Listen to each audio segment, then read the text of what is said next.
Now, what did you do? No, I've been, anyway, gosh, this is... To go, beginning of our new year, and the mic can't wait, obviously. So welcome everyone. It's really lovely to see so many of you here to start our season, despite the awful weather.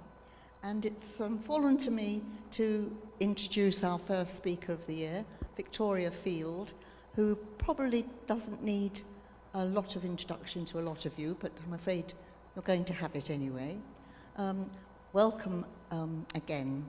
As you know, a lot of you do already, Victoria is a woman of many talents and achievements. She's a published poet with several collections, has won prizes for her poetry, and she's into poetry translation as well. Some of you may have been present when she last addressed this group, I don't know how many years ago, on poetry, but it's good to welcome her back.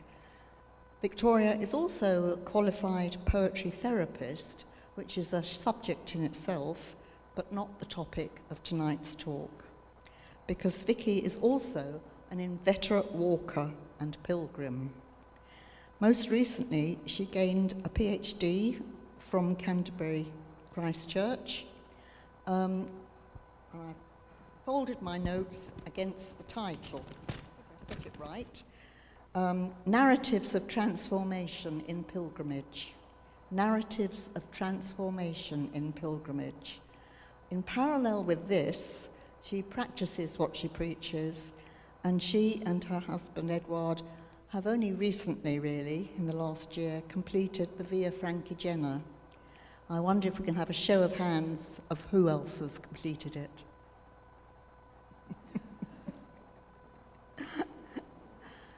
As faith and church-going in our society falters, pilgrimage is blossoming.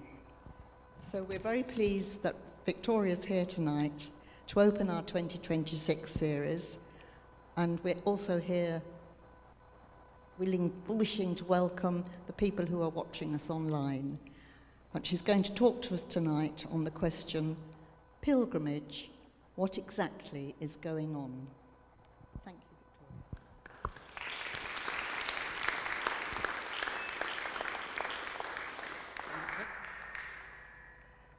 Thank you, Judith, for that really warm introduction. I'm just testing that the mic is fine. It's not going to start squeaking and screaming or frightening people. And thank you very much for inviting me here to talk about pilgrimage. I can bore people about pilgrimage for hours and hours and hours, but we're just going to have a 45-minute look at some different aspects.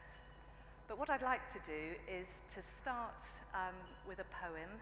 So if we could have the next slide, please.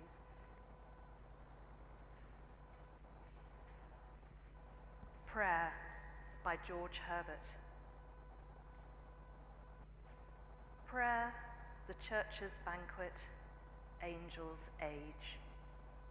God's breath in man returning to his birth. The soul in paraphrase, heart in pilgrimage. The Christian plummet sounding heaven and earth. Engine against the almighty, sinner's tower. Reversed thunder, Christ side-piercing spear. The 6 days world transposing in an hour. A kind of tune which all things hear and fear. Softness and peace and joy and love and bliss. Exalted manner, gladness of the best. Heaven in ordinary, man well dressed. The Milky Way, the bird of paradise. Church bells beyond the stars heard. The soul's blood, the land of spices. Something understood. So George Herbert's poem Prayer not only mentions pilgrimage, but in my view describes it. This long and varied list of images, conjures human experience and our relationship to God and the divine in a way that opens into new thoughts, new resonances. It's a poem that spirals and splinters, dances and glitters. There's no verb in the poem, no complete sentence. There's no resolution. As with prayer, so with pilgrimage. Like prayer, pilgrimage is not one thing. It's always relational. It requires us to connect with ourselves, each other, the earth, and the divine. It is beautiful, but not always comfortable. There is more to it than meets the eye. And yet, there's something understood. Pilgrims, mostly, get it. Next slide. Though the poem was written 4 centuries ago, the images that Herbert uses speak to contemporary pilgrimage. These include the collective nature of the church's banquet, references to eternity or kairos, enabling the whole of creation to be apprehended in a single hour or even in a moment. There is mystery, the music of the spheres conjoined with the literal sound of church bells, a feature of walking through Italy. Human anger and violence addressed at or in the name of God, and the reversed thunder of our impatience, greed, or disappointments.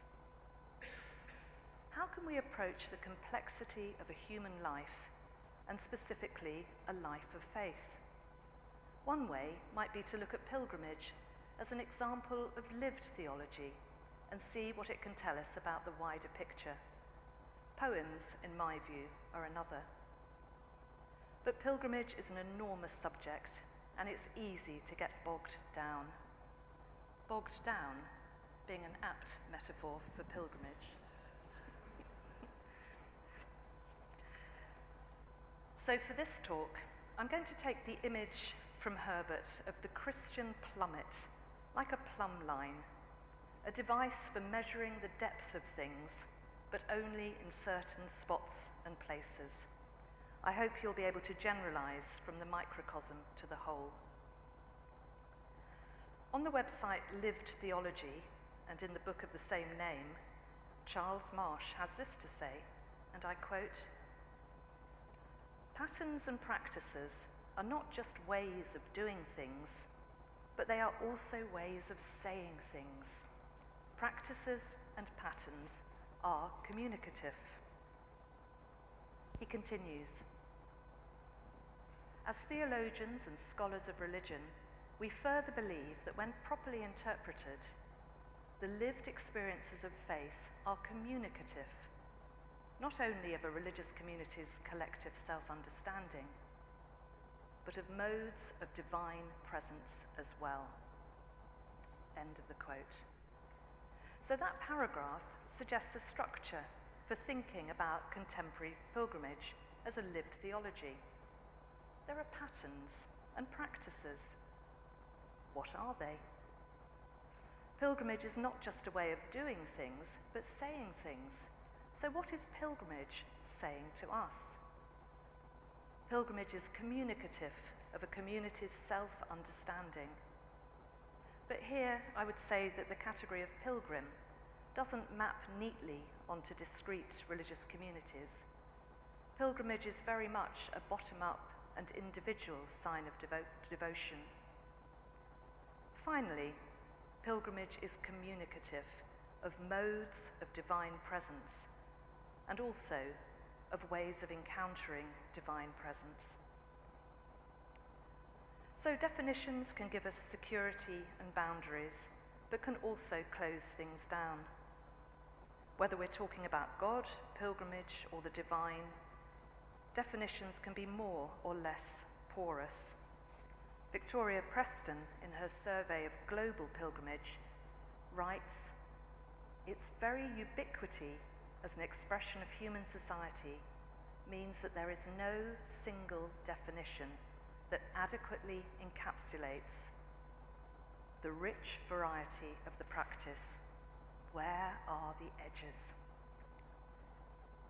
The edges, I think, are both inner and outer. There are pilgrimages that are visibly different. Buddhist pilgrimages, the Hajj, walking to Rome from Canterbury. But even if they seem to be the same, it doesn't mean that all pilgrims assign the same meaning to their activities, even if they're from similar demographics, engaging in the same pilgrimage. So to narrow the focus, tonight I'm thinking mostly about contemporary walking pilgrimages along historic routes to and from major shrines, such as Winchester to Canterbury, Canterbury to Rome, or the many routes across Europe to Santiago de Compostela.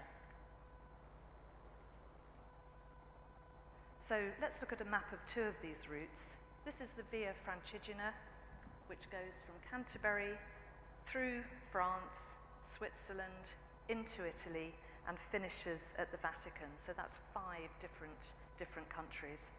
And you may have noticed recently new signage in Canterbury. You can see something in Burgate, a sign that says 1,800 kilometres to Rome. So that's quite a long way. So that's the Via Francigena. Let's look at the next slide.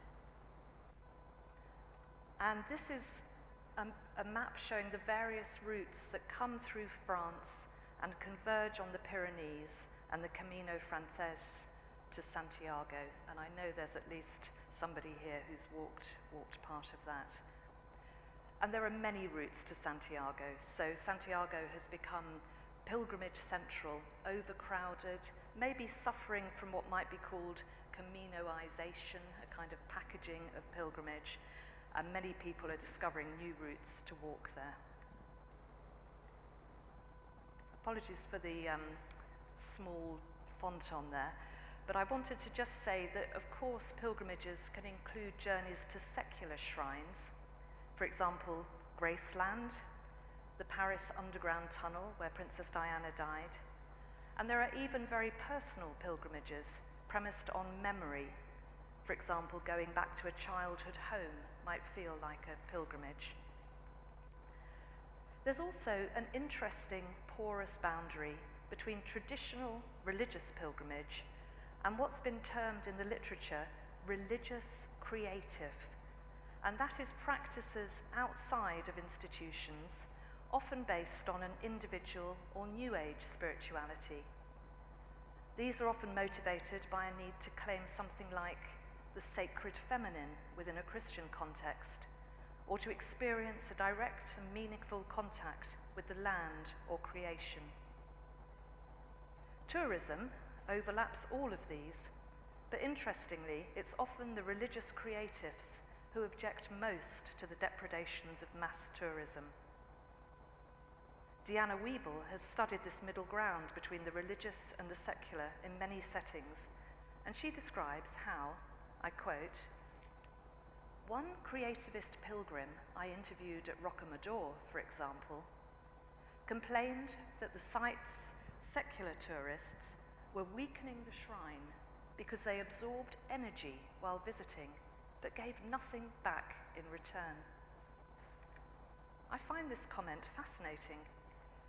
Rocamadour, in its spectacular setting in the Dordogne, with its beautiful black Madonna, attracts religious pilgrims, so-called creative pilgrims, and many tourists. And this interviewee, who defines as a creative, individualistic spiritual pilgrim, shares the idea that our loving attention to a holy place or a shrine increases its power. And if we're taking of that power, we're also obliged to give back. So this leads me to the idea of pilgrimage as a process of reciprocity and also re-sacralization. It's not enough to absorb energy while visiting and give nothing back in return. And this might link more widely to the question of how we've abused the gift of creation, taking much more than our share. We might think of mass tourism here in Canterbury. how much of it is extractive and transactional, and how much of it is, or could be, a vehicle for reciprocity and the sacred. So returning to contemporary pilgrimage as a practice, what's in and what's out? So this is my own distillation out of many, many definitions of the essential qualities. There needs to be a place, a shrine, a church, a holy well, a memorial site, a person, the visitor, whether they're a tourist or a pilgrim, an intention to venerate, be absolved, answer a personal, pressing question. A journey. A pilgrimage involves leaving home to travel to a place. And temporality. There's a beginning, a middle, and an end. That list could also apply to so-called place pilgrimage. For example, travelling somewhere by coach to stay near a shrine, such as Walsingham or Lourdes. But if we think of walking pilgrimage, there are additional dimensions. McIntosh suggested a model where inner and outer merge, which brings in some of these additional dimensions experienced on a long walking pilgrimage. So he writes of hardship, challenge, isolation, and immersion. Landscapes, all that is material and immaterial. Dreamscapes, the landscapes of mind and psyches where dream images occur. Personscapes, the human component of landscapes. So here's an image of the Via Francigena in France, and I just invite you to see what it might conjure for you in terms of an inner landscape or a dreamscape, and whether you can have a sense of how that might include an apprehension of the divine or something bigger than our individual selves. Pilgrimage, of course, is often used as a synecdoche for a human life. The journey metaphor is ubiquitous, and that could be a long lecture in its own right. The stages of pilgrimage echo ideas of a quest, a kind of narrative as outlined by the mythologist Joseph Campbell. Joseph Campbell famously said that we're not looking so much for the meaning of life as the experience of being alive. And I think that's really what pilgrimage offers outside of thinking about God and the divine. We have this experience of being alive and encountering it. I would say that being alive is a form of intensity. So with that word intensity, the late Pope Francis issued a papal bull declaring 2025 a Jubilee Year of Hope, quoting Paul's words to the Christian community of Rome, "Hope does not disappoint." Here's an extract, and I think the whole document is worth reading, especially in these times where hope is in short supply. This interplay of hope and patience makes us see clearly that the Christian life is a journey calling for moments of greater intensity, to encourage and sustain hope as the constant companion that guides our steps towards the goal of our encounter with the Lord Jesus. Setting out on a journey is traditionally associated with our human quest for meaning in life. A pilgrimage on foot is a great aid for rediscovering the value of silence, effort, and simplicity. Next slide. So I highlighted the words that spoke to me in that document. The journey calling for moments of greater intensity. And I think those three qualities of pilgrimage, silence, effort, and simplicity, are rich in ideas resonances and ways of informing how we might walk in the world. So, what are the patterns in contemporary pilgrimage? Well, the numbers are unquestionably increasing. There was a recorded 500,000 people who walked or cycled to Santiago in 2024. I find that mind-boggling, imagining 500,000 people on their way to Santiago. Spain is very good at counting. Every pilgrim hostel counts visiting pilgrims and submits statistics. And the office issuing the Compostelas in Santiago also keeps a record of those who qualify, who've completed at least 100 kilometres of the walk on foot or 200 by bicycle.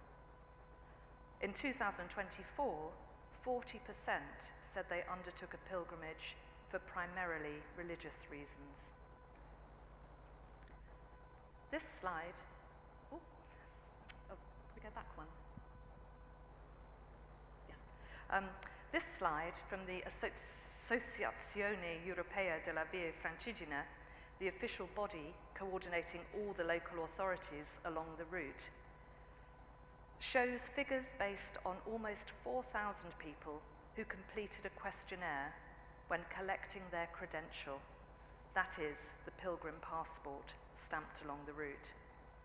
15,000 people bought one from the association, but they're also sold in many places, such as Canterbury Cathedral or the Confraternity of Pilgrims to Rome. No one really knows the numbers on the Via Francigena. The route is long, there are many countries, people walk different stretches, and not everyone is counted. But, for what it's worth, 35% said their motivation was primarily spiritual or personal. So these numbers, like all statistics, can tell a variety of stories, but the general thrust is that more people are undertaking pilgrimages and more people taking an interest. You may know that we now have a pilgrim officer at Canterbury Cathedral, and he is welcoming pilgrims daily and documenting where they're coming from.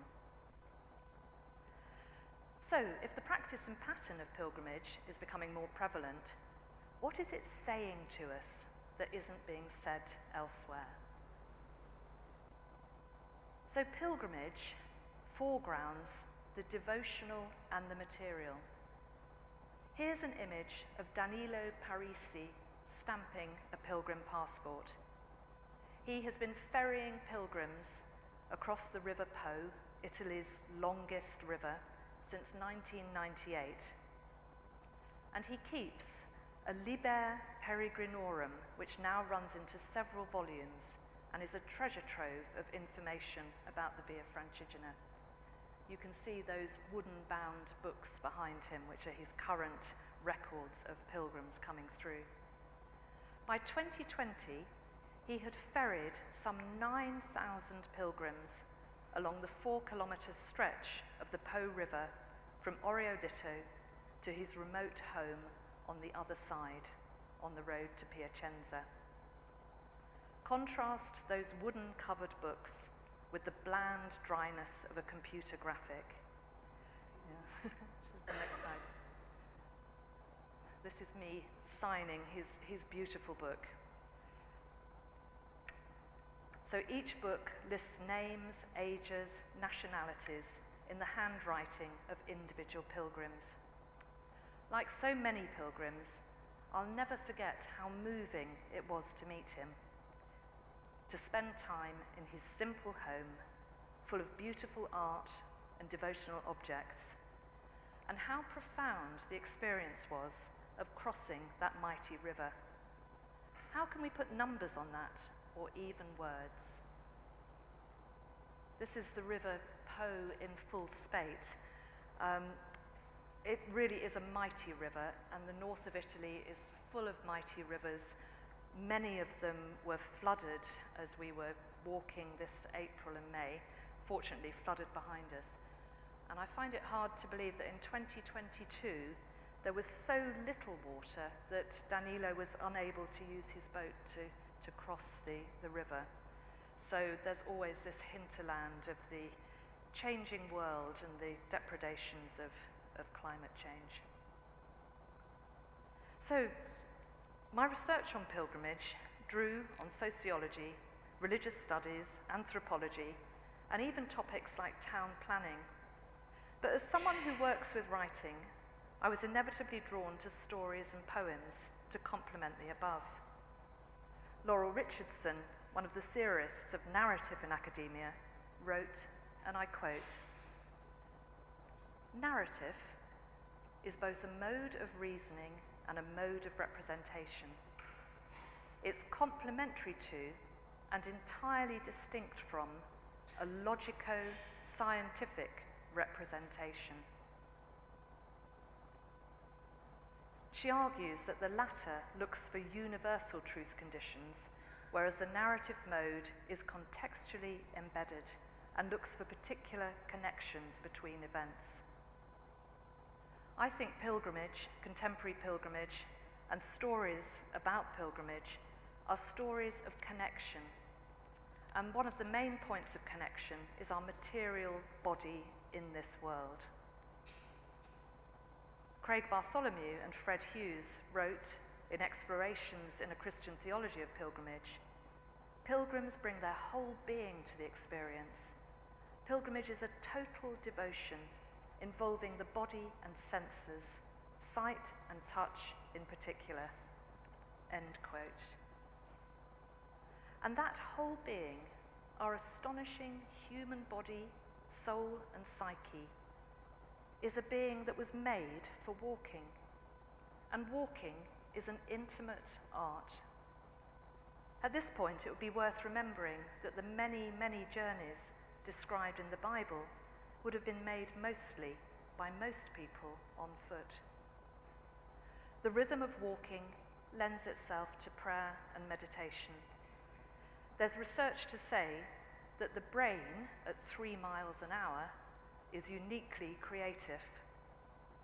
A walking pilgrimage is a corrective to our long hours sitting, standing, or being carried around by machines that are literally burning this beautiful earth. Pilgrimage honours the earth by treating her gently, and I think contemporary pilgrims feel a need to do that. Pilgrims are low impact. They pass through the world, and the world passes through them, leaving only faint traces. This quotation from Buddhist monk and peace activist Thich Nhat Hanh informed my walking and subsequently informs more of my life. He wrote, "When we walk like we are rushing, we print anxiety and sorrow on the earth. We have to walk in a way that we only print peace and serenity on the earth. Be aware of the contact between your feet and the earth. Walk as if you are kissing the earth with your feet." My own experience and my findings reading many pilgrim narratives are that long days, walking day after day, bring the presence of God closer, alongside a parallel walking through of personal questions. I drew inspiration from a 19th century text, The Way of a Pilgrim, translated from Russian, that tells the story of a mendicant pilgrim determined to pray without ceasing. Pilgrim, that's his name in the book, suffers various misadventures, some of them tragic, some of them comic, but he always comes back to his use of the Jesus prayer. I would say that the Jesus prayer got me over the Alps, along terrifyingly precipitous gorges, and kept me going up and down the interminable Apennines, even when I'd fallen on my nose. I prayed the Jesus prayer walking on the grim, hard shoulders of busy roads in Italy, and sometimes then was guilty of the reversed thunder of Herbert's poem. In conversation with other pilgrims, I've learnt that they too have found that the inner recitation of the Jesus prayer steadies and enlarges the process of walking. Pilgrimage brings us closer to tradition. There's a stone in Danilo's garden, which I'm showing on the slide here, which commemorates the crossings of Sigeric, who walked to Rome from Canterbury, and Saint Columbano, who came from Ireland and Wales. They crossed the Po at the same point that we did. Every pilgrim memoir that I've read alluded at some point to the power of walking in the steps of our predecessors and our ancestors. The path gives us something collective beyond the small span of our individual lives. So one of the challenges of understanding contemporary pilgrimage is finding a framework for the underlying currents of spirituality, religious belief, New Age practices, intimations of the transpersonal, all of which may be unarticulated and often unconscious. The research is bedeviled by the question of when you ask people and what you ask them, because some of the effects are in the moment, some last a lifetime. Pilgrimage is in the world, the real concrete, often literally concrete, broken, beautiful, boring, breathtaking world. Walking theorist Rebecca Solnit writes of a geography of spiritual power. She says, and I quote, "Pilgrimage is based on the idea that the sacred is not entirely immaterial, but there is a geography of spiritual power. Pilgrimage walks a delicate line between the spiritual and the material in its emphasis on the story and its setting. Although the search may be for spirituality, it's pursued in terms of the most material details, of where the Buddha was born, or where Christ died, or where the relics are, or the holy water flows." So a geography of spiritual power allows for religious, numinous, and transpersonal experiences, but I think her description still suggests a binary between spiritual and material. For me, the power of pilgrimage is synthesizing the two. So I'm just going to offer another framework, the idea of contemporary Gnosticism, which was articulated by Jeffrey Kripal, among other thinkers. Kripal is chair of philosophy and religion and thought at Rice University in Texas. So he claims to offer a way of incorporating the findings of psychology, social sciences, and anthropology, while still acknowledging mystery and concepts of the divine. And not just concepts, but the direct apprehension that many pilgrims experience. Kripal coined the phrase, "an author of the impossible," referring to this ability or aspiration to integrate conflicting ideas. An author of the impossible is someone who goes beyond the dualisms of right and left, mystical and rational, faith and reason, self and other, mind and matter, consciousness and energy. He suggests the metaphor of a third classroom as a psychic space where it's possible to reconcile different kinds of knowledge. I think pilgrimage might be a third space outside of established religion and the secular world, but one that can also contain religion, the secular, the creative spiritualities, and re-sacralize them. Kripal claims to include theosophy, the New Age, the poetry of William Blake, existentialism, nihilism, Jungian psychology, and science fiction, all within this third classroom. I'm just going to take one example of one of Kripal's ideas, looking at the Genesis story particularly, because it echoed with my own experience of pilgrimage.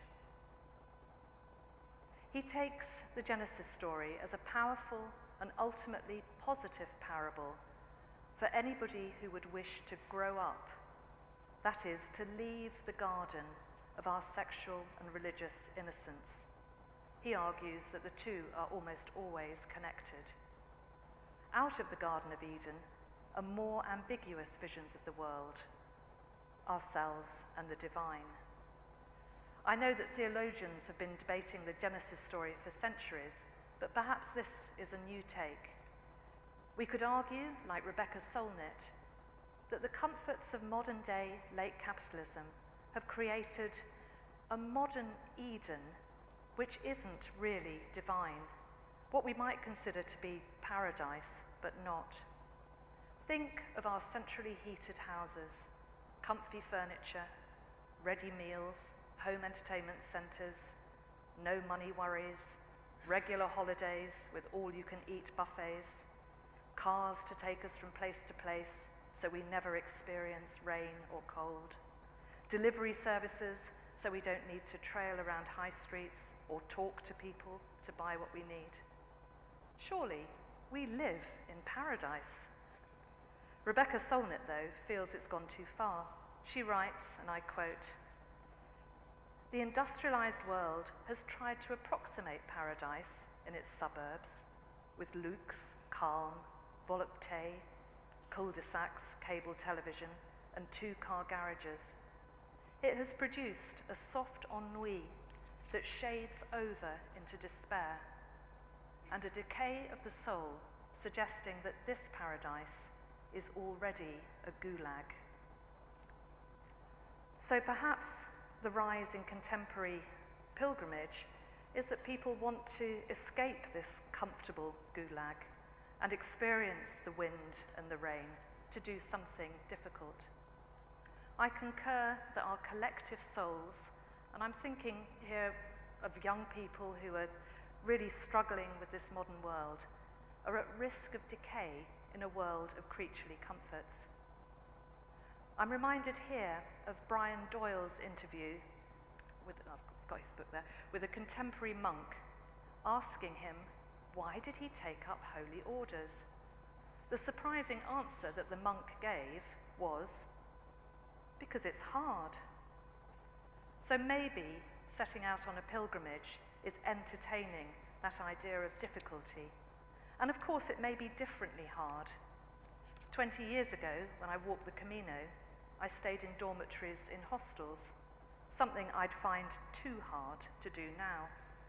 We have friends who camped along the Via Francigena, carrying all their own gear, food and water, including over the Great St. Bernard Pass. On Facebook, I followed a couple walking under the name of Two Blind Mice, both of them visually impaired, using their white sticks as they crossed France into Switzerland. It's hard. So perhaps there's some element that going on a pilgrimage, taking time out of your life, is akin to eating the fruit of the forbidden tree, that it gives us a knowledge that we can't get from our modern lives. We leave our comfortable gardens of innocence. But they also remake the world as more uncertain, more ambiguous, and certainly more interesting.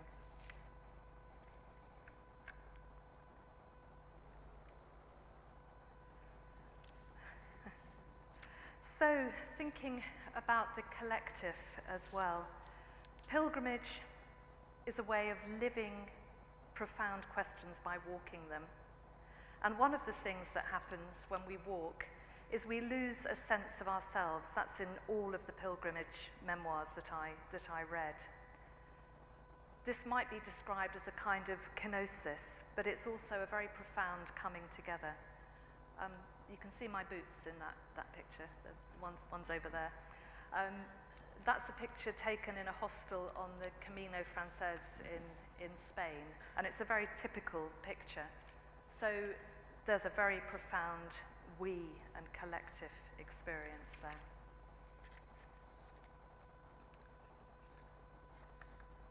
So I'm going to skip to the end, and I'm going to quote from Stephen Cotterell's book, which was a gift from Judith, actually. Striking Out, a book of poems and short reflections written by Stephen Cotterill, who in 2016, when he was Bishop of Chelmsford, walked to Santiago and wrote a sonnet every day, and he published them in 2018 alongside Reflections. He describes arriving in Santiago and having a sense of anticlimax, knowing that he had come to walk, not to arrive.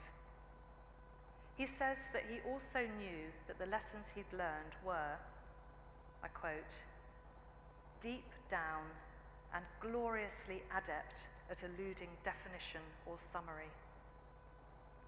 And he continues, which is why the Word was made flesh, and why the resurrection was physical, and why poems are better than prose. So that's Stephen Cotterill. Thank you very much.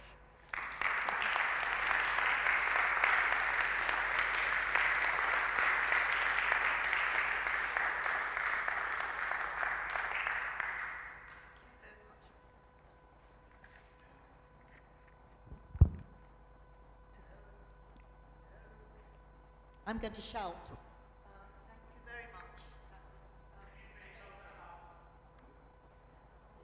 That was Is it switched on? Okay. Oh, there you are. I can hear it now. So, questions, comments, experiences you might want to share. I can see one at the back. Doreen will go round. Oh, Glenn, could you put the next slide on, please? The next slide. Finished? Oh, yeah, I have. Oh, no. And the next one. The next one. Okay. Okay. 1, 2, 3, 4, 5, 6, 8, 9, 10. My name's Peter Richmond, and for 20 years I've been a trustee of the National Spirituality and Mental Health Forum. And that last quote I thought was wonderful. Wonderfully adept at avoiding definition and summary. Well, for 20 years in the Spirituality Forum, I have been avoiding summary and definition of spirituality. And I think your talk has equally sidestepped that concept, because I think pilgrimage and spirituality, can't be boxed in. So thank you. Would you concur with that? Yeah, definitely. And I think if we think of pilgrimage as being bottom up, so lots of people independently are getting the idea of going on pilgrimage, although obviously things like TV shows and books are encouraging that. It's a popular activity, so nobody's telling people how to do it or why to do it, so people discover it for themselves. So they're not going with well, you use that word box, Peter. There isn't a box in which to do it. People are making up the process as they go along. And also, one of the things that struck me recently, reading about spirituality and the religious life, is that it's very much a process. We can use that metaphor of a journey. There's a very interesting book by a young anthropologist called Lamorna Ash. I don't know if anyone's read that. Yes, yeah. Remember, we're here forever. And it's very much a book of journeys. People are in one part of the church and then they're in another part of the church. Geoffrey Kripal, the professor I cited, writing about contemporary Gnosticism, he spent 4 years in a seminary and he was very religiously observant, but he realized that his calling was to an intellectual life, not a monastic life. So these things change over time. And that's also one reason why I think, like Stephen Cotterill, that that poems are better than prose because we can come back and find new interpretations of poems, of our experiences of the divine and so on as we go through life. And also we can re-story the stories of our pilgrimages. So the reason I got interested in my own research was I walked on the Camino to Santiago and found it a very profound, life-changing experience. And then I decided to write an account of it, and the writing of that account changed me again. That was also transformational. But now I know if I told that story, I would probably write a different version of that story. So we're continually restoring our faith lives, our spiritual lives, you know, yeah, definitely. Thank you, Peter.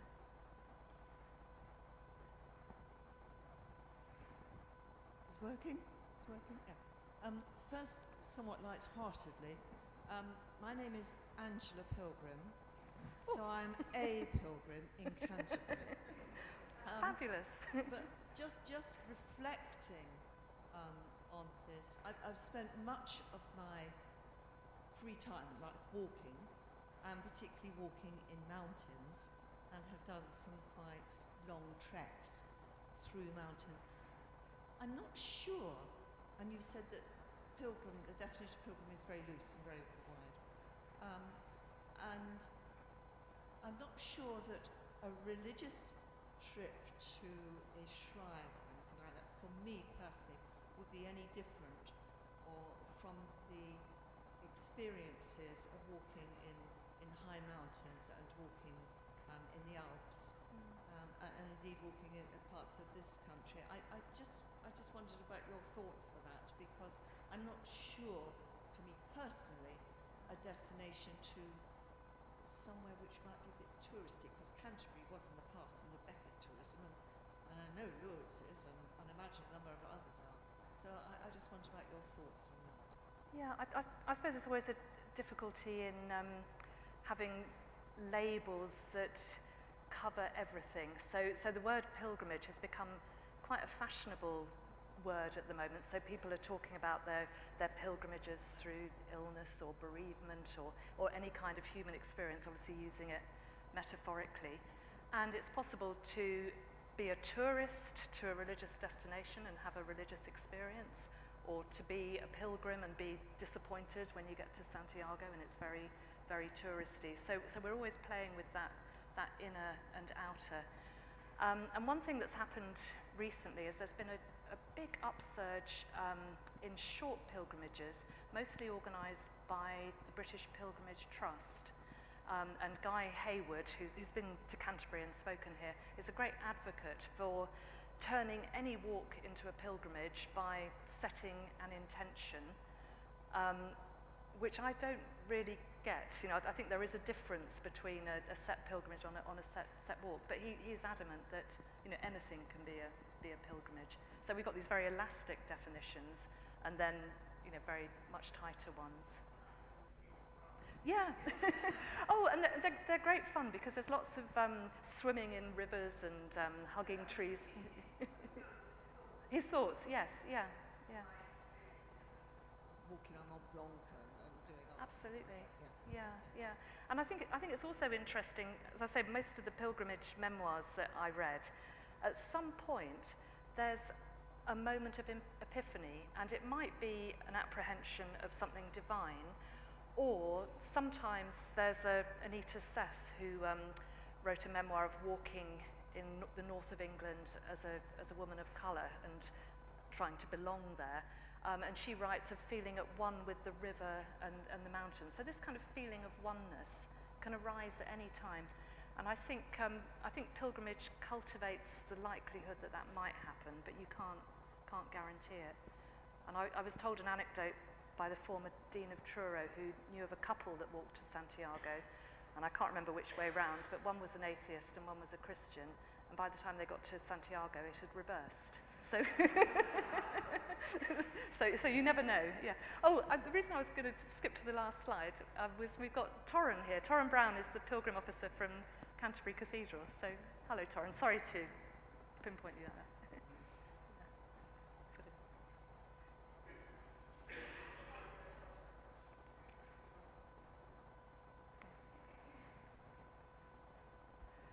Thank you. I just wanted to pick up on the last 2 points, because a lot of the research shows at the cathedral that the word spirituality is the only word people can use maybe to articulate a search for meaning, a deeper search for meaning in life, whether they're from an atheist, non-religious background or otherwise. And I get a lot of data from people who declare themselves atheist, who constantly write, but I'm open to spirituality, or I have a spirituality about me, and it's always tied in for that search for meaning. There was a young man who declared himself an atheist and said, my goal is meaningless, but his reason was personal change, which is not meaningless at all.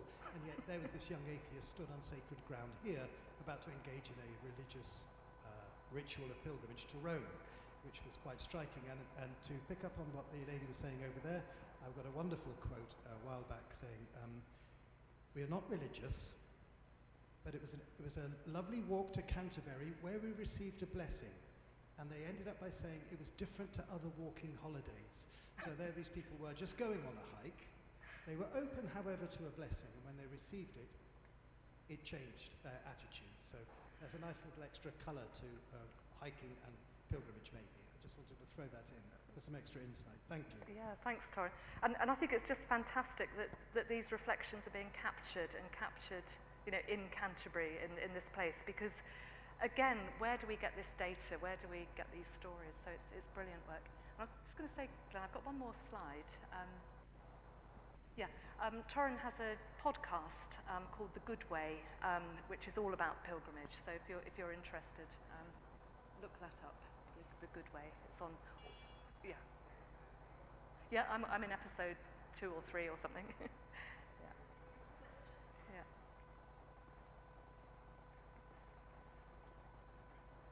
Yes, there is one here. Yeah.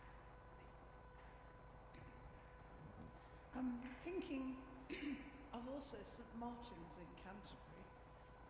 I wondered if you had any thoughts on whether the antiquity of a destination makes a difference. Is it somehow more fulfilling to go somewhere where you find something ancient? And you mentioned Lady Di and pilgrimage to the scene of the accident. Now, I know that's a slightly different thing, but that is a modern sort of setting. Is there a difference, do you think, between going to somewhere old or going to somewhere modern?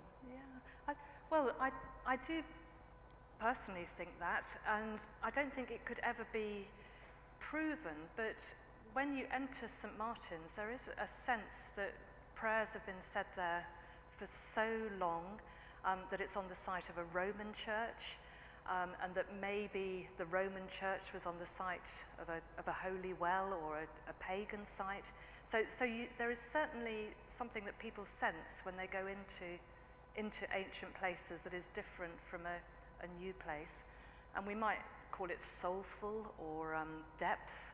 I'm thinking about the town of Glastonbury, with all the different sacred sites from so many different traditions that are there. There's a geography of spiritual power, as Rebecca Solnit phrased it. But how we can ever prove that? Maybe at some point there'll be some sort of Geiger counter that you could wave around, and you get a sense of all the things that people had experienced in that space. So yes, I think we are drawn to those places. Some theorists talk about hyper meaningful places. And Canterbury is definitely a city that's hyper meaningful. There are so many aspects of history, literature, faith that are here that give it that feeling.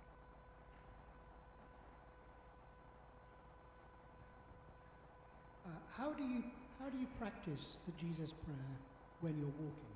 Do you say it aloud to yourself? Do you say it in your mind? Do you say it every few strides?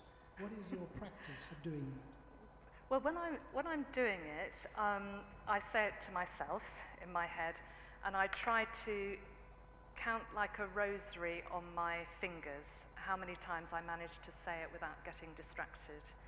And sometimes it's 2 or 3, and then another thought comes in, or there's something to look at. Sometimes I manage to go a lot longer.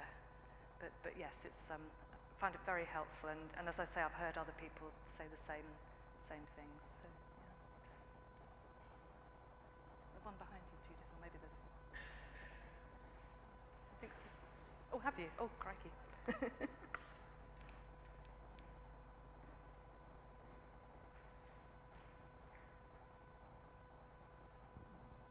Gillian Craig from Reculver Parish.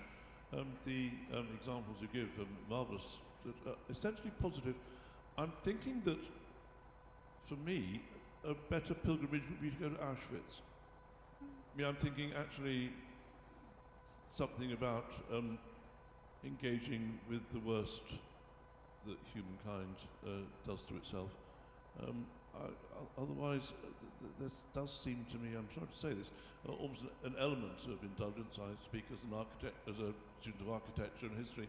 I love all that. I spend my life in St Martin's, but actually, I do think that's where very much of today's truth is to be found. I'm sorry to say.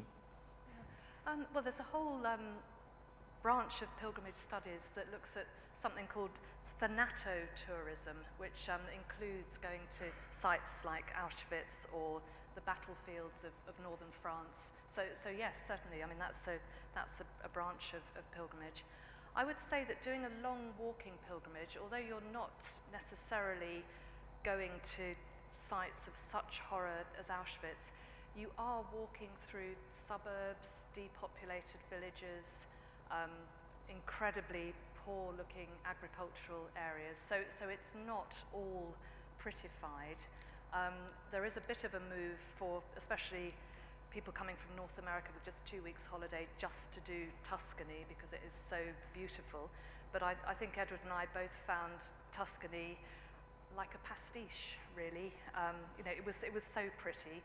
We found much more interest in the kind of nitty-gritty reality of walking through the suburbs of Siena, then going to the cathedral, then walking out through the farms there. Ooh, ooh.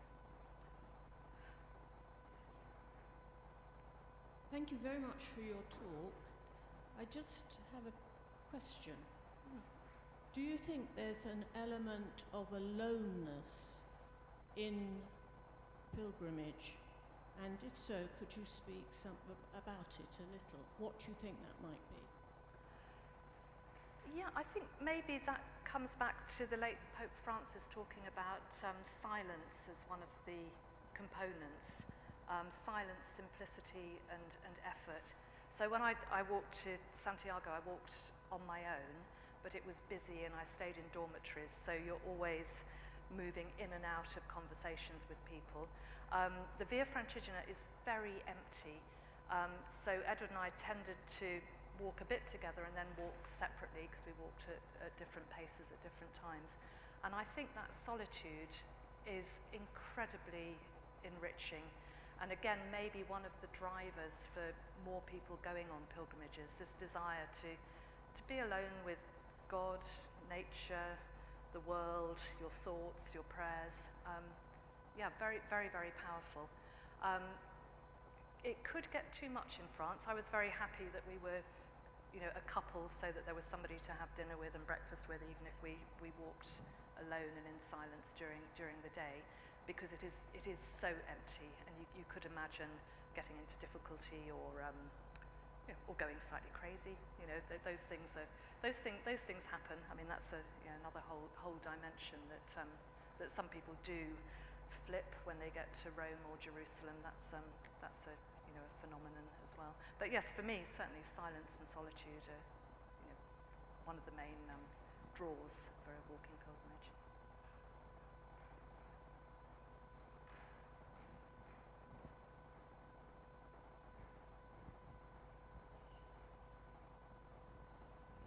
I've just got some online comments from folk who are watching. Oh, online. right, okay. Not necessarily questions, but comments. Pilgrimage is as old as the hills we get lost in, surely.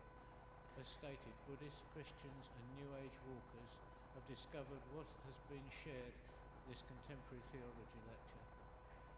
And then agree that arriving it can feel like an anticlimax, like T.S. Eliot's poem, Journey of the Magi. The essence is being in the moment, as you have shared. Thank you. Thank you very much. Thank you.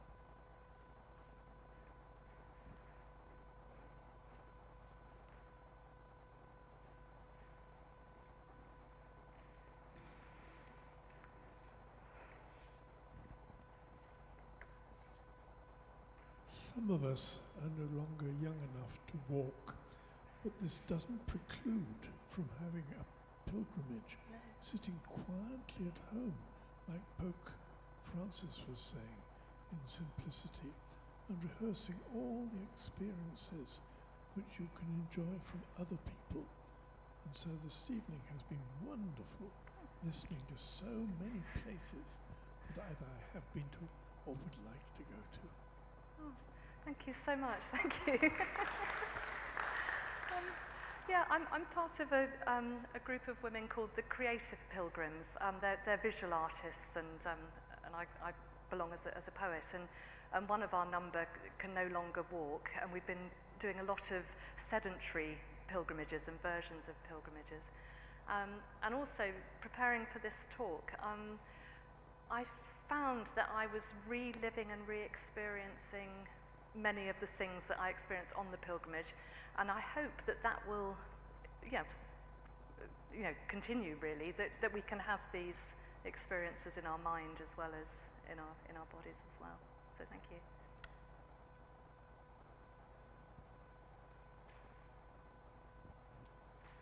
Yeah, thank you, Vicky. That was excellent. I feel very fortunate that I am able to walk still. And I gave a talk about pilgrimage the other day. And at the start of the talk, I put the question, why do something which is difficult? I'm not sure I gave an adequate answer, and maybe that's okay.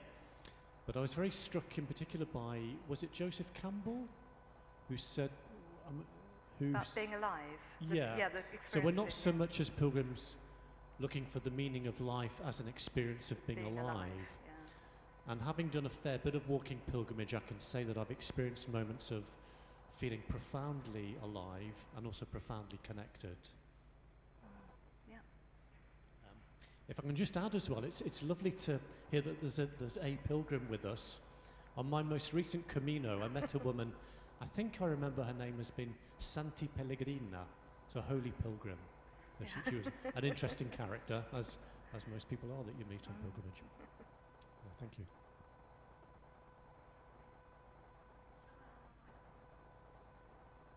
It's my question. Yes, well, it's not really a question so much, because I sort of lived, it was educated a lot in the Middle Ages and the medieval times, and to me pilgrimage was to venerate or to seek penance.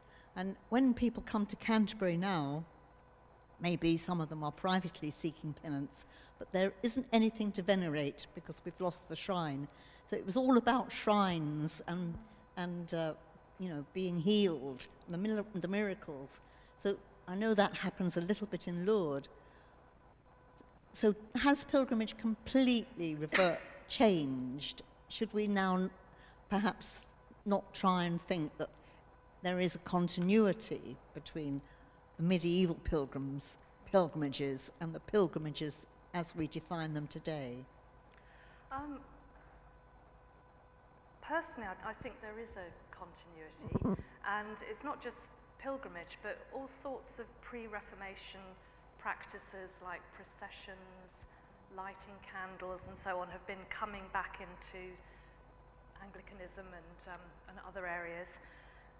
And strange medieval things do still happen. So when I announced on Facebook going on pilgrimage, quite a few people messaged me just saying, would you light a candle for so-and-so? Would you say a prayer when you get to such and such a place? So that is still in the popular culture. I think relics are really interesting. And maybe that's an idea of an ensouled world. One thing I didn't touch on was this feeling now that mountains have personhood, the landscape has agency of some kind. There's a kind of reciprocal relationship between us and objects. And so if a river is alive, then why shouldn't a body part that was part of a holy person have some sort of power? Or maybe it gets the power from this business of re-sacralizing by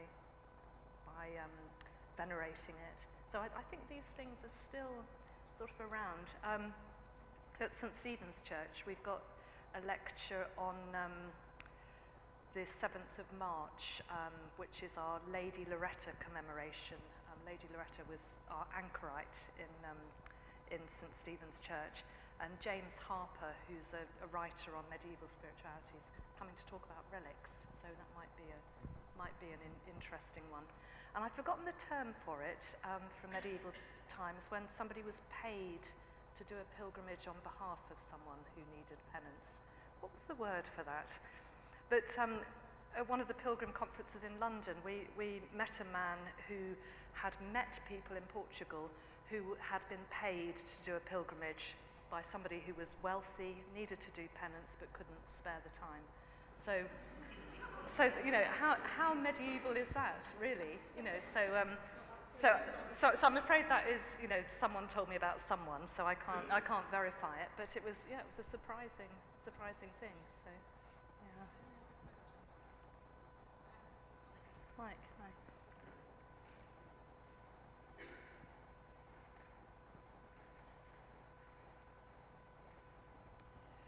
May I commend to you a pilgrimage to St. Thomas's Church in Canterbury on the 24th of March, which is the anniversary of the assassination of now Saint Oscar Romero, and they do have one of his relics there. I commend it to you. Thank you. Yeah, it's amazing that we do have a Thomas relic in Canterbury. Really, really wonderful.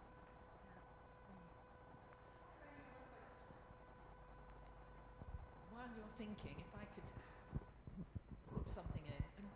Vicky, I was conscious you cut some bits out towards the end of your talk. Is there anything from that you'd particularly like to share with us? Oh, okay. I cut out rather a lot, actually. Well, I was, perhaps for completion, there are people, and maybe it's from perhaps a more Protestant tradition, who argue that pilgrimage is just a glorified walking holiday, and that people that want to go on long hikes in interesting countryside are kind of kidding themselves that it's devotional. So I thought I would put that argument forward and then counter it. So the argument is that we would do better to build up our Christian life and look after our communities here at home rather than indulging in, you know, walking through Italy for 2 months. But I was going to say that even in Kent, pilgrimage has really played a role in revitalising local churches on the North Downs Way and the Via Francigena. So tiny rural churches like Patricksbourne, Woman's Wold and Shepherdswell are now welcoming pilgrims. Patricksbourne has built a little annex so that pilgrims can stay overnight and you know, cook something. Woman's Wold has got a toilet now. Similarly, Shepherdswell welcomes pilgrims.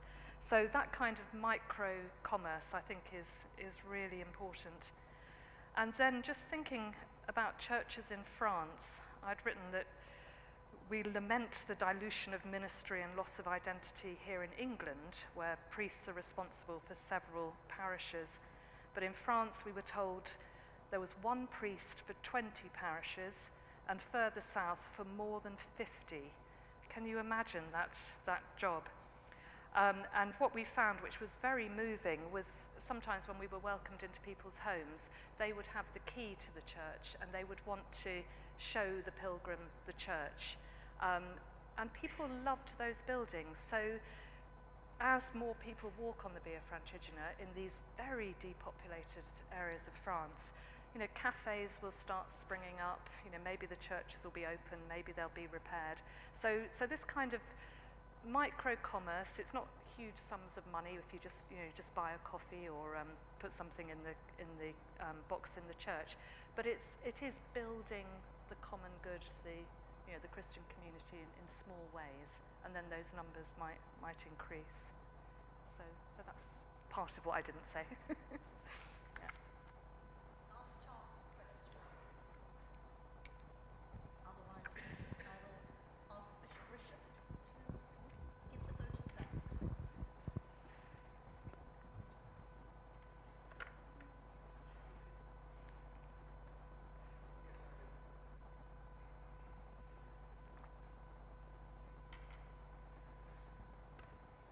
Well, that was marvellous, Vicky. And we didn't get bogged down on that particular pilgrimage that you gave us.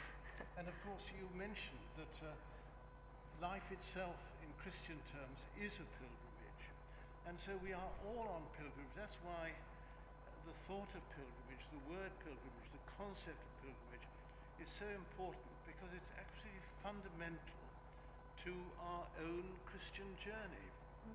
And the first poem that you shared with us, Pilgrimage, Heaven in the Ordinary, Something Understood.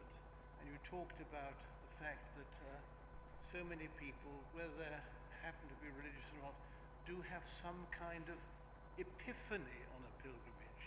A penny drops, there's a gasp, there's a wonder, sense of wonder. And you know, that's what pilgrimage gives each of us. You said that, a pilgrim said, loving attention to a holy shrine increases its power. And I'm sure that's true. That isn't just imagination or make-believe. I mean, there is power in places.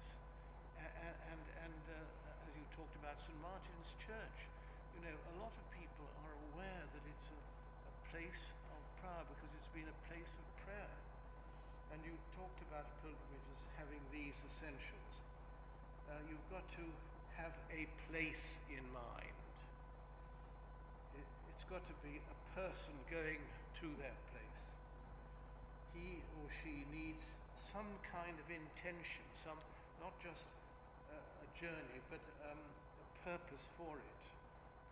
Yes, and it is a journey leaving home. And this was so well said, that pilgrimage is essentially a walking journey.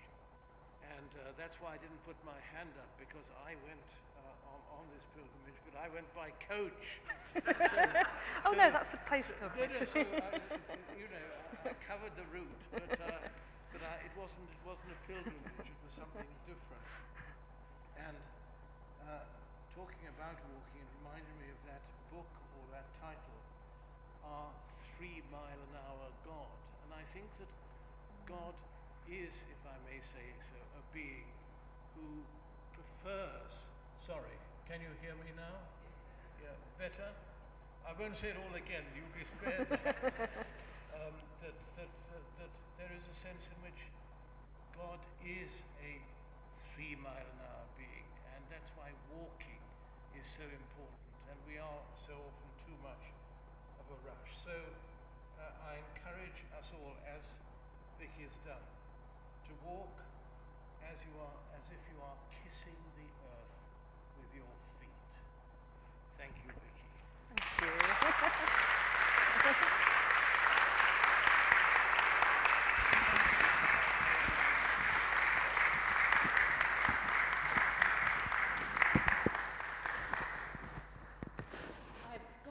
Notices, and I'll try and keep them as brief as possible. But first of all, I wanted to apologise that we are having real problems with our website at the moment. But if you wanted to listen to Vicky's talk again, the easiest way to get it is simply to Google St. Peter's Methodist Church YouTube channel, and you will find it. We'll continue, of course, to send out reminders to you of each of our meetings. If you're not on our mailing list and would like to be, there is a piece of paper in the vestibule. Please add your name and your email address to it, but do write clearly. And then I wanted to remind you of what we said when we sent out this year's programme. If the Contemporary Theology Group is to continue, there has to be a committee to work out who to invite speakers, to organise meetings. And we still need people to make a viable team for a committee. And unless people volunteer for the committee, then this year will be our last. Now, it may be the time has come for this group to end, but that decision is in your hands. Meanwhile, however, we have another 5 talks to enjoy this year. We meet next on Wednesday the 18th of February, when you will get 2 speakers for the price of 1. Many of you know Rick Norman, who is a patron of Humanists UK, and some of you may know Alan Race, a retired Anglican priest who used to work in Canterbury. They are going to do a double act on the subject, Doing Difference Differently, Christian, Humanist and Interfaith Dialogue. So we look forward to seeing you same place, same time on the 18th.